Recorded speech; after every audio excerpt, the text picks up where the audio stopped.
नमस्कार, मैं रोहन भेंडे। घटना और दुर्घटना अंतर बहुत बहुत छोटा है, लेकिन इसी के साथ दुर्घटना का कवरेज उस दिन या फिर उस सप्ताह दुर्घटना के बारे में हमारी चिंताएं और बाद में उसी चिंताओं को भूल देने की हमारी आदत, ये लंबा सिलसिला है। ये कोई आज की बात नहीं है। क्यों मैं कह रहा हूं, इसकी एक वजह बताता हूं। महाड़ में एक दिन पहले एक दुर्घटना हुई। महाड़ महाराष्ट्र से आता है। एक 4 फ्लोर का एक पूरा का पूरा अपार्टमेंट गिर गया बारिश की वजह से। उस अपार्टमेंट को सिर्फ और सिर्फ 10 साल हुए थे बनाने के लिए। अब आप कह रहे होंगे कि ठीक है, दुर्घटना हुई तो उसमें क्या है। व्यवस्थाओं का खेल बताता हूं। दुर्घटना हुई तो उसके पहले उस बिल्डिंग को गवर्नमेंट की तरफ से नोटिस दिया होगा। नोटिस दिया, उस नोटिस में बिल्डिंग की जो कंडीशन है वो ऑलरेडी ऑडिट की होगी। मतलब बिल्डिंग पहले से जर्जर है, ये पता है। अब ये 10 साल में क्यों गिरी, इसका भी एक रीजन बताता हूं। इसमें सारी मिली भगत है आपकी, राजनेताओं की, सरकारी बाबुओं की और पूरे तंत्र की। आप कहेंगे हम कहां से आ गए, आप भी उसमें शामिल है, क्योंकि भ्रष्टाचार में सबसे पहले साथ जो देता है वो कॉमन मैन देता है। 2 पैसे की छूट के लिए, 10 पैसे की छूट के लिए आप लोग कॉम्प्रोमाइज करते हैं सिचुएशन से, और उसका नतीजा वो यह होता है कि दुर्घटनाएं हो जाती है। महाड़ में इतनी बड़ी बिल्डिंग गिरी, उसमें एक की जान चली गई, बहुत सारे लोग गंभीर घायल हो गए। उसके बाद क्या हुआ, एक नेता मुंबई से निकल के चला आया, उसने विजिट किया। दूसरा नेता आया, कलेक्टर का बयान आया कि एसओपी है, हमने जिनके जो बिल्डर है उनके खिलाफ चार्जेस ये कर दिए हैं, एफआईआर दाखिल हुआ है, अब उनको हम छोड़ेंगे नहीं। ठीक है, ये कोई नई बात नहीं है। जब भी कोई दुर्घटना होती है तो सरकारी बाबुओं का, सरकारी अधिकारियों का यह लिखित बयान है, ये मौखिक बयान है उनका। उन्होंने रट लिया है, रट्टा मार के पिछले कई दशकों से, कि जो भी घटना होगी तो वो आएंगे, हमने इंक्वायरी बिठा दी है, हमने इनके तरफ एफआईआर दर्ज किया है, और इन लोगों को हम छोड़ेंगे नहीं। पॉलिटिकल लोग आएंगे, हम इसमें देख रहे हैं, इसको 4 लाख रुपए दे रहे हैं, इसको 10 लाख रुपए दे रहे हैं, इसको 5 लाख रुपए दे रहे हैं। ये पॉलिटिकल चीजें चलती रहती है। लेकिन ये सारी चीजें चलते समय हम कितने अवेयर है, या फिर हम कितने उन दुर्घटनाओं से और घटनाओं पर हमारा ध्यान है, या फिर मीडिया। देखिए, मीडिया भी एक तंत्र गढ़ता है। जिस दिन दुर्घटना होगी उस दिन वहां पे फोकस डालेगा, वहां उसके सारे कैमरे होंगे, सारे आप कितने भी चैनल पर पलट के देखिए तो वहां पे आपको एक ही फुटेज दिखेगा, एक ही। ऐसा लगता है कि कितनी चिंता है इन लोगों को, बराबर। लेकिन बाद में क्या होता है, हजारों बिल्डिंग्स, हजारों ऑफिसेस, हजारों कंस्ट्रक्शन इलीगल हो जाते हैं, लेकिन वहां पे ना किसी मीडिया का ध्यान होता है, ना वहां पे किसी अधिकारी का ध्यान होता है। इन सब का ध्यान तभी होता है जब कोई दुर्घटना हो। अब इसी स्टोरी को मैं आपको महाराष्ट्र से गुजरात लेके चलता हूं। गुजरात में पिछले महीने अहमदाबाद में श्रेया हॉस्पिटल में आग लगी। कोविड सेंटर था, 8 लोगों की जान चली गई। क्या हुआ, नेताओं का बयान आया, बाद में हॉस्पिटल का बयान आया, गवर्नमेंट ऑफिशियल का बयान आया, इंक्वायरी बिठा दी है, एफआईआर दाखिल कर दिया है, मीडिया ने बहुत सारी खबर चलाई। बाद में क्या हुआ, इसके बारे में मैंने ग्राउंड से रिपोर्टिंग की थी। उस रिपोर्ट को आप एक बार थोड़ा सा देख लीजिए, उसके अंश देख लीजिए, तो आपको पता चलेगा कि दुर्घटनाएं किसी स्टेट, किसी सेंटर या फिर किसी एक क्षेत्र की घटना नहीं है, यह लंबी कड़ी है। एक हॉस्पिटल में आग लगी, 8 लोगों की मौत हुई और सारी चीजें वैसी की वैसी धरी रही। कोविड हॉस्पिटल श्रेया, मैं आज ग्राउंड पे हूं, आप देख रहे हैं ग्राउंड से ही ग्राउंड जीरो की रिपोर्ट। कल यहां पे हॉस्पिटल में आग लगी, यह कोविड हॉस्पिटल है। गुजरात अहमदाबाद का यह श्रेया हॉस्पिटल कोविड हॉस्पिटल है, और इसमें कल रात ऑटोमेटिकली कुछ फायर सर्किट हुआ और फायर सर्किट होने की वजह से, शॉर्ट सर्किट की वजह से वहां आग लग गई। आग लगने के बाद वहां पे जो फायर यंत्रणा थी वह यंत्रणा काम नहीं कर पाई। क्यों काम नहीं कर पाई? उसके लिए आपको अहमदाबाद मिरर की एक रिपोर्ट देखना चाहिए। अहमदाबाद मिरर ने अपनी रिपोर्ट में यह कहा कि उस हॉस्पिटल के पास फायर सेफ्टी की एनओसी ही नहीं थी। इवन उनके पास जो एनओसी की प्रोसेस है उन्होंने वो भी अप्लाई नहीं किया था। अब इस पर प्रशासन का जो हॉस्पिटल प्रशासन है उन्होंने कहा कि हाँ, कोविड की वजह से हमने अप्लाई नहीं किया, और डिस्ट्रिक्ट कलेक्टर का भी ये कहना है कि कोविड की वजह से ही उनको एनओसी में शायद देरी हुई। तो सवाल यह है कि अगर कोविड, यह श्रेया हॉस्पिटल कोविड का सेंटर है, तो कोविड सेंटर बनाते समय अगर गवर्नमेंट यह चेक नहीं कर रही कि क्या यह इस हॉस्पिटल में नॉर्म, फायर सेफ्टी के नॉर्म्स, प्रिकॉशंस लिए जा रहे हैं, क्या उनके पास एनओसी है क्या नहीं है। लेकिन ये बातें छोड़ अब यह चल रहा है कि हमने जो डायरेक्टर है हॉस्पिटल के, उन पर कार्रवाई करने के लिए एफआईआर दाखिल कर लिया है, हमने उनको अब समन किया है। अभी तक प्रशासन और राज्य प्रशासन और शहर प्रशासन यह नहीं बता पाया कि इस हॉस्पिटल का ओनर कौन है, इस हॉस्पिटल को ओन कौन करता है। खबर आ रही है कि बीजेपी के बड़े नेता का इस हॉस्पिटल के साथ एक लिंक है।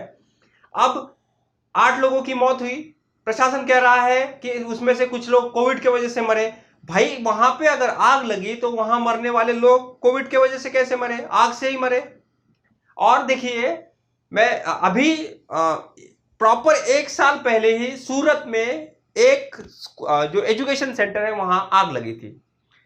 बच्चे वहां पे ऊपर से कूदते, आग से झुलसते हुए बच्चे देखकर पूरे देश ने मातम मनाया था, पूरे देश में कोलाहल हो गया था, पूरे देश में चिंता हो गई थी। हमने बहुत कंसर्न्स उस समय दिया।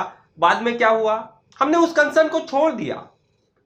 ऐसे ही होता है, एक दुर्घटना होती है, दुर्घटना होने के बाद हम उतने 1 दिन 2 दिन 8 दिन 10 दिन तक उस दुर्घटना पर हमारी चिंताएं व्यक्त करती है और बाद में सारी चीजें सामान्य होती है। सरकार आती है, सरकार कहती है कि हमने इनको एफआईआर दाखिल कर लिया, पैसे ले लिए, किसी को भरपाई दे दी, किसी को नुकसान भरपाई दे दी। इन चीजों को हम हमेशा कहते हैं, लेकिन ग्राउंड पे क्या होता है? हर समय इस व्यवस्था की वजह से कोई ना कोई, कभी हॉस्पिटल जल जाता है, कोई कभी एजुकेशन सेंटर जल जाता है, कभी कोई बिल्डिंग गिर जाती है, कभी कोई पुल गिर जाता है, लोग मर जाते हैं। और यह सारी निशानी, यह सारा प्रोसेस आपको बताता है कि हम कितने भ्रष्टाचार से लिप्त हैं। हमारे पॉलिटिशियंस, हमारे ब्यूरोक्रेट्स, हमारे सारे नेता, सारे के सारे लोग भ्रष्टाचार से लिप्त हैं। इसी वजह से इन सारी घटनाओं का यह अंबार चढ़ा हुआ है, इसी वजह से यह घटनाएं होती रहती है। बिहार से फुटेज देख लीजिए, 15 दिन पहले का है। बाढ़ आई, उस समय पूरा का पूरा बिहार उसमें बाढ़ में डूब गया। परिस्थिति ऐसी हुई कि पूरे बिहार में ना कोई रास्ता खुला था, पूरी नदियों के वजह से, नदियों के पानी की वजह से जलभराव हुआ। सामान्य लोगों की पूरी जिंदगी तहस नहस हुई। फुटेज को आप ग्राउंड से इन रिपोर्ट्स को देखिए तो आपको पता चलेगा व्यवस्था कैसे आपको ढकेल रही है अव्यवस्था के आगे। जी, वो सोचते हैं, वो कोशिश करते हैं जो पानी अगर घट जाएगा, पानी कम हो जाएगा तो जहाँ उसको मवेशी का रखते हैं हम लोग उस जगह पर चले जाएंगे। अभी व्यवस्था जहाँ पर हम लोग सोते हैं, बैठते हैं, रहते हैं, वहाँ पर मवेशी को रखना पड़ता है। जी, पूरे रास्ता डूबा हुआ है, संपर्क भंग है सब जगह, पूरे प्रखंड कुशेश्वर स्थान का। और इसमें हम लोग एकमात्र नाव ही सहारा है, जिसके बदौलत हम लोग एक जगह से दूसरे जगह जाते हैं। और बीच बीच में कोई ऐसा समस्या आता है जिसका समस्या का समाधान नाव नहीं रहने के कारण वो बहुत बड़ा असर पड़ता है। थाना पानी में डूबा हुआ है, बाढ़ के पानी में। कब से पानी है यहाँ? यहाँ लमसम 20 से 25 दिन हो गया है। पानी में ही हम लोग डूबते हुए हैं। थाना कब से डूबा हुआ है? 25 दिन की लमसम। तो अभी क्या मतलब कैसे काम काज आप लोग कर पा रहे हैं? पानी में डूबे हुए हैं और यही थोड़ा सा जगह बचा हुआ है, इसी पर थाना प्रतिष्ठा के कारण प्रभावित हो रही काम? प्रभावित तो नहीं हो रही, कार्य तो करने में कठिनाइयाँ हो रही है। फिर इसके कागजात वगैरह कैसे आप लोग हम लोग को तो अनुभव कुछ लोगों ने बताया और जैसा संभावित देखे उसी वक्त हम लोग कागजात ऊपर में कर लिए, जो बचे हुए स्थान था उस पर ऊपर कर लिया। देख रहे हैं बाहर से डूबा हुआ है, कोई खाने पीने का कोई सामान गिर नहीं मिल रहा है। एक पन्नी दे के चला गया फातमी, उसके बाद जो है तो बोला कि जो है चूड़ा और मिठाई और खाने पीने वाला चावल ही सब भेजवा रहे हैं, अभी तक कुछ नहीं आया है। और वैसे ही जो है भूखे मर रहे हैं, क्या करेंगे, पानी घर फंसा हुआ है। की करूँ, इतना गो बच्चा ल के चौकी पर बैठल आ चौकी तर में पानी है, जाकर देखियो ना हमरा आर के घर में ओनाहिते बैठल छी। मन होय तो करे है, नहीं मन होय तो लोग कहता दाली पैसा ले घरों में ला दे तो धंस जाए। कुछ मिल रहा है या नहीं? कुछ नहीं, पन्नी का अलग से नहीं सुना दिए, पन्नी और कुछ नहीं, कुछ नहीं। घर छोड़ के बन्हा पर वो घर में है लोग की कहाँ रहते, खाना पीना कैसे खाते? वही में खाए है, भूजा खाए है, वही में जे जुड़े है से काँच पाकल जे हो है से खाए। की करते सरकार द्वारा कुछ मदद कुछ नहीं, केटा पन्नी एगो पन्नी खा ओहो काल खुन घेराव कल के परसू सब जाकर पन्नी देते, नहीं तो कुछो नहीं। रोडे पर बुल रही है सब, खाना पीना सरकारे से ना दिए भाई, यहाँ सब के दिए तो वही सब ना लागू करबै तो होते, जनता के सहजोर देवे तो आखिर ओना होते। लोग खेती केलकै, खेतियो दहा गेलै, घर में पानी ढुक गेलै। कितना पानी लगा हुआ है घर में? कितना पानी का खेती किया? हाँ थोड़ा। तो आप लोग अभी ऊंचे स्थान पे आए हुए हैं? हाँ रोड पे ही रह रहा है। हाँ दिक्कत तो बहुते हो है, लेकिन यहाँ भोजन पर आफत है, परेशानी तो बहुत कुछ है, न बस्तर है, न दाना है, न माल के चौरा है, लेकिन उतने सरकार पूरे सरकार के रह पड़ चौर से पानी 3 महीना तक निकले तो हेल का जाए कि केना जाते गाम डूबल है तो रोड पर आकर छेट में बैठल है, पन्नी टैंक का कथी करे छे किछु। खाना पीना कैसे हो रहा है? खाना पीना नहीं हुए है, कथा के देते, पानी में घर डूबल है तो खाना पीना कहाँ से होते। बचा के लौका माल जाल के लौका छे धूर पर बैठे। सरकार द्वारा कुछ मिला है? कुछ नहीं, खाली पन्नी सिर्फ पन्नी बच्चा बुक मरे है, घर नहीं अन्य छे, कुछ नहीं खीबे छे पीबे छे, ओकरो से मंगबे कोई माया लगते दे दे, नहीं माया लगे नहीं दे, बैठ नहीं हेल का जाए तो डूबे ला जाओ बचा के लौका। अब हम बिहार से लौटेंगे तो हम जाएंगे जम्मू कश्मीर। जम्मू में कल 2 घंटे बारिश हुई, सिर्फ 2 घंटे में जम्मू कश्मीर का हाल क्या, जम्मू का क्या हाल हुआ, जम्मू शहर का आप देख लीजिए कि कितने भी विकास के दावे किए जाए, कितने भी सीमेंट के जंगल आप खड़े कर लीजिए, ए फ्लाईओवर के ऊपर फ्लाईओवर, उसके ऊपर फ्लाईओवर बनाइए, मेट्रो लाइए, फिर भी यह जो हमारी जो पॉलिटिकल बाबू की व्यवस्था है जिसमें कोई स्टैंडर्ड प्लानिंग नहीं है जीने का, उनका इतना ही है कि समय जब दुर्घटना होगी तभी उसको वो आंसर करेंगे, तब तक शांत बैठ रहेंगे। आप जम्मू के लोगों को सुनिए, उनके ही जबानी सुनिए तो आपको पता चलेगा कि उन्होंने सिर्फ 2 घंटे के बारिश के बाद क्या क्या भुगता है। Ward number 52 corporator Ajay Gupta, ये 30 साल से कोई कांग्रेस, एनसी, पीडीपी, बीजेपी कुछ नहीं हमारे लिए। ये गरीबों का मोहल्ला है, हर साल बेचारे अपना राशन का इनका राशन भी पै गया, फर्नीचर भी खराब। यहाँ तक देखा है कि लोगों ने अपने घरों के दरवाजे बंद किए हुए, दीवारें चढ़ाई हैं, क्या कारण है उसका? ये 30 साल से पानी अंदर आता है, इसलिए दरवाजें चढ़ाई हुई है। उन्होंने नाला सारा जितने भी इन्होंने एंक्रोचमेंट की, लोगों ने घर बनाए हैं, इनकी रजिस्ट्री चेक की जाए। जिन्होंने नाले के ऊपर मकान बनाए, इनकी रजिस्ट्री चेक हो और नाला बड़ा किया जाए। बस हम हमारे लिए कोई बीजेपी नहीं, कांग्रेस ने, हम अपना कमाते हैं, अपना खाते हैं। ये गरीबों का मोहल्ला है, हर साल बर्बाद होता है, कोई साला पूछने नहीं आता इधर। साले बीजेपी, कांग्रेस, एनसी, पीडीपी, किसी को वोट नहीं डालेंगे।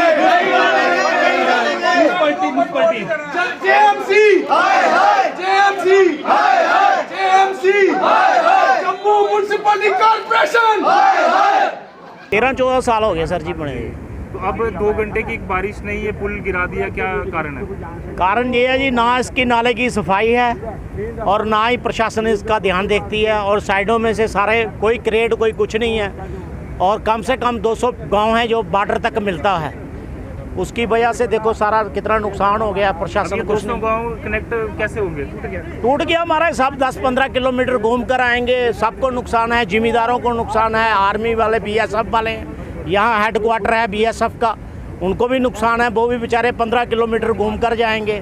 सबके लिए परेशानी है। कम से कम 200 गांव हैं जो इस रोड से कांटेक्ट था और बॉर्डर तक ये एरिया मिलता था। आप बताएं ये किसका काम है? और ये जो लोगों की ज़मीनें तबाह हो गई हैं, इसके क्रेडिट किसको देना है? किसने इसको देखना है? इस साइड में कोई क्रेड नहीं है, दोनों साइड में कोई क्रेड नहीं है। प्रशासन सिर्फ बातें करता है, करता कुछ नहीं है। ये हमारे जो लोग गांव में यहाँ से खेत से इधर से उधर दोनों साइड से चारा वगैरह लेकर जाते हैं पशुओं के लिए, उनके लिए कितनी मुश्किल हो गई है। ये बेचारे कहाँ से जाएंगे? इनके लिए कम से कम 10-15 किलोमीटर घूम कर ये जाएंगे, उनके लिए कितना मुश्किल हो गया है। आप बताएं ये कैसी गवर्नमेंट है? जो पुल बहा है ये कौन सा एरिया है पहले बताएं? ये सर दड़प एरिया है, गांव आगे दड़प। और कितने गांव को कनेक्ट करता था ये पुल? सर कम से कम 100-150 गांव को कनेक्ट करता है, कम से कम भी। अब ये पुल टूटने की वजह से कितना रास्ता लोगों को तय करना पड़ेगा दूसरी तरफ जाने के लिए? सर है यहाँ से रास्ता, मगर वो 10-12 किलोमीटर है।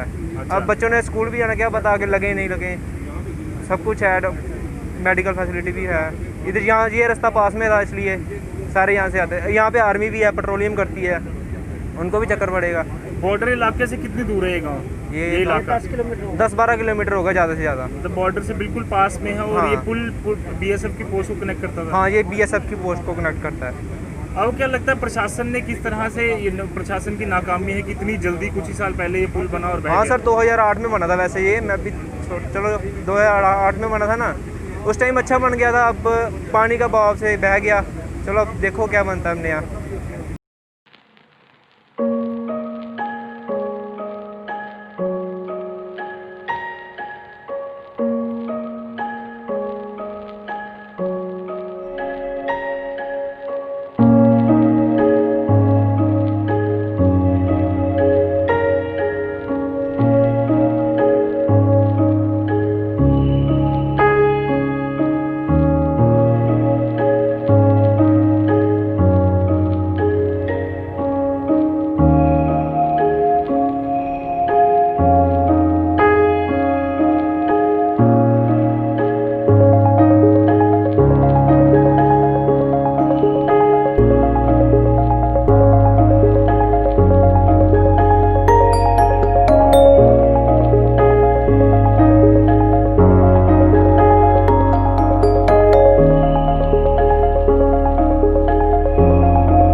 तो आप देखिए, मैंने आपको महाराष्ट्र से स्टोरी दिखाई, बिल्डिंग गिर गई।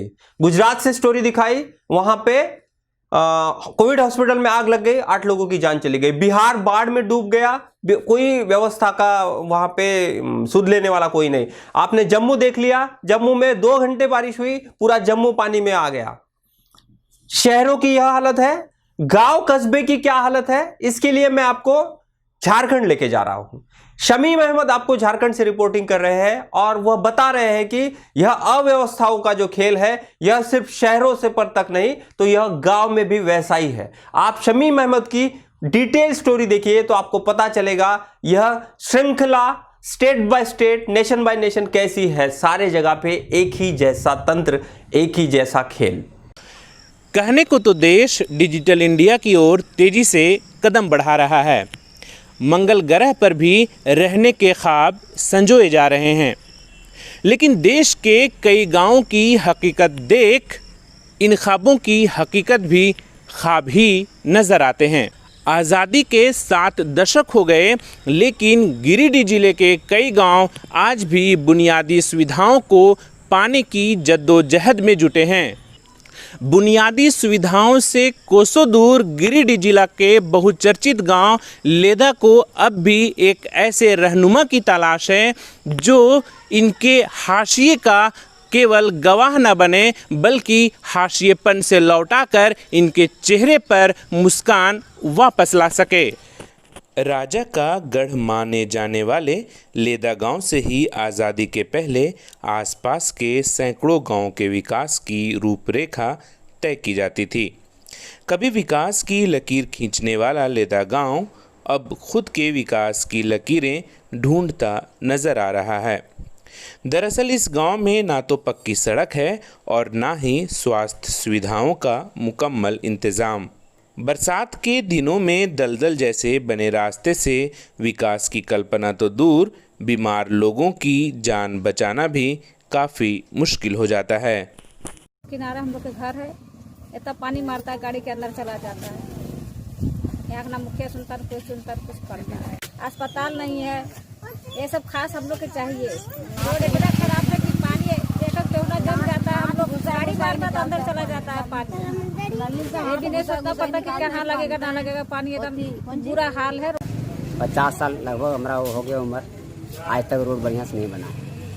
दूसरी बात, अस्पताल जाने के लिए 2 घंटा का समय लगता है। रोड एकदम जर्जरा है। गिरिडीह जिले के सदर प्रखंड के पश्चिमी व अंतिम छोर पर बसा लेदा, सिंधवरिया, अलगुंदा समेत अलग अलग पंचायतों के दर्जनों गांवों में करीबन 30,000 की आबादी निवास करती है। लेकिन ग्रामीणों के लिए सरकार की ओर से मूलभूत सुविधाओं को लेकर आज तक कोई ठोस पहल नहीं की गई। बरसात के दिनों में कीचड़ में तब्दील सड़क की बात की जाए या स्वास्थ्य की, सब यहाँ दम तोड़ती नजर आती है। 30,000 आबादी के लोगों के लिए प्राथमिक उपचार तक के लिए भी गांव से करीब 25 किलोमीटर दूर जिला मुख्यालय स्थित सदर अस्पताल पर निर्भर रहना पड़ता है। कई वर्ष पूर्व एक उप स्वास्थ्य केंद्र के निर्माण से ग्रामीणों की आस तो जगी, लेकिन ग्रामीणों की उम्मीदें अब भी हकीकत में तब्दील का इंतज़ार कर रही है। शोभा की वस्तु बनकर रह गए उप स्वास्थ्य केंद्र पंचायत के लिए अच्छी खबर यह है कि पंचायत में अब एम्बुलेंस की व्यवस्था कर दी गई है, जो मरीजों को अस्पताल तक ले जाने में मददगार साबित हो रहा है। आज से करीब 50 साल पहले अगल बगल गांव का परिचय लेदा के नाम से होता था, लेकिन आज लेदा की स्थिति इतना बद से बदतर हो गया है कि बगल के गांव का नाम लेके परिचय का होना पड़ता है। सबसे खराब स्थिति यहाँ की सड़क की है। लेदा से बाहर जिस तरह भी जाने का सड़क पे जाइएगा, हाल जर्जर है, गड्ढा है, जगह जगह पानी है। उन्हें लेदा की गंभीर समस्या सड़क है, दूसरा है अस्पताल। यहाँ से लेदा के गिरिडीह से मुख्यालय की दूरी लगभग 25 से 26 किलोमीटर है और यहाँ स्वास्थ्य के नाम पर कुछ भी नहीं है। ऐसी बद से बदतर स्थिति होते पर भी प्रशासन की नज़र इस लेदा ग्राम पर नहीं है, जो आज लेदा ग्राम विकास के नज़र से कोसों दूर है। पर से जब से हम लेदा आए तब से रोड हम कचरे देख ले, या रोड में बाल बच्चा के बहुत तकलीफ से बाहर भीतर हो रहा है, हमने भी तकलीफ। लेदा पंचायत की जर्जर स्थिति को देखते हुए तत्कालीन उप विकास आयुक्त किरण पांसी ने पंचायत को गोद लेकर आदर्श पंचायत बनाने का ख्वाब पंचायत के लोगों को ज़रूर दिखाया। लेकिन कुछ ही दिनों बाद उप विकास आयुक्त के तबादले ने अधूरे होते ख्वाब की परंपरा यहाँ फिर से दोहरा दी। पंचायत चुनाव के बाद पंचायत स्तर से जो भी बन पाया मैंने विकास करने की कोशिश की हूँ, और जो भी मेरे वश में नहीं है अर्थात सड़क, अस्पताल, बैंक आदि की मांग हमने सरकार से कई बार की है, परंतु आज तक हमारे पंचायत में मूलभूत सुविधा का अवसर प्राप्त नहीं हुआ है। इन मूलभूत सुविधाओं के अभाव में हमारा क्षेत्र बहुत पिछड़ा हुआ है। हमें दिल्ली गए थे, दिल्ली में अपना धंधा पानी जो भी था वो कर रहे थे, अच्छा खासा चल रहा था। तो लॉकडाउन लगने की वजह से वहाँ सब कुछ चौपट हो गया, कुछ वहाँ ऐसा रह नहीं गया जो हम कुछ कर सकें वहाँ। लेदा आने के बाद पता चला कि यहाँ तो और भी स्थिति ख़राब है, ना रोड है यहाँ पे, ना हॉस्पिटल है, ना कुछ है, ना यहाँ से जितना 3-4 किलोमीटर रास्ता है वो भी बहुत ख़राब है। जो भी मार्केट है वो भी इसी हद से है। हम क्या करें, इसके बारे में गवर्नमेंट से हम सुझाव मांगते हैं। ग्रामीण विकास को लेकर करोड़ों खर्च किए जाने और गांव को मॉडल बनाने के दावे यहां धाराशाही होता नजर आता है। 21वीं सदी के आधुनिक भारत में गांव के इन दशाओं से मुंह मोड़कर विकास के दावे हाशिए पर गए लोगों के चेहरे पर मुस्कान लाने के लिए नाकाफी हैं। द इंडिया बुलेटिन के लिए गिरिडीह से सहयोगी राजेश राज और वीडियो जर्नलिस्ट शमशाद आलम के साथ शमीम अहमद, गिरिडीह, झारखंड। देश की स्वतंत्रता के लिए लड़ने वाले जो भी लोग थे, उन्होंने देश की सेहत के लिए लोकतंत्र की चाह की थी। लोकतंत्र वो जो पूरा तंत्र लोगों के लिए काम करे। लेकिन 70 साल के बाद, 7 दशक के बाद हम यहाँ पहुँचे हैं कि राजनेता पूरे के पूरे आउट ऑफ द कंट्रोल हुए हैं, क्योंकि उनको यह निश्चित है कि वह कुछ भी करेंगे तो लोग चुन के देंगे। तो आप जब तक आपकी जिम्मेदारी नहीं समझेंगे तब तक यह अव्यवस्थाओं का खेल आपको घेरते रहेगा। कल किसी और की बारी थी, कल परसों आपकी बारी आएगी। तो आज ही सावधान हो जाइए, तभी आपको पता चलेगा आपकी और लोकतंत्र की कीमत क्या होती है। आज के लिए इतना ही, अगले एपिसोड में फिर मिलते हैं। तब तक के लिए नमस्कार। Subscribe now and press the bell icon. Never miss an update.